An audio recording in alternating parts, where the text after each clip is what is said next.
किसी का कत्ल करके छूट जाना कितना आसान है, किसी का रेप कर सम्मान पाना कितना आसान है। यहाँ औरत की इज्जत धर्म की सूली पे चढ़ती है, फकत हिंदू मुसलमान क्या है मादरजात करते हो। यहाँ औरत की इज्जत धर्म की सूली पे चढ़ती है, फकत हिंदू मुसलमान क्या है मादरजात करते हो।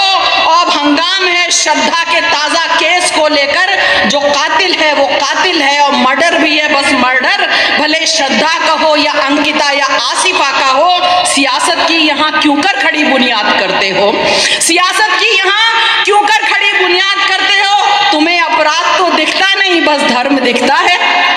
वाह वाह, बहुत अच्छा, वाह वाह। तुम्हें अपराध तो दिखता नहीं बस धर्म दिखता है। ट्विटर एफबी पे दिन भर गालियां मजहब ही सुनता है, तुम्हें फ्रिज में रखे 35 टुकड़े तो नहीं दिखते।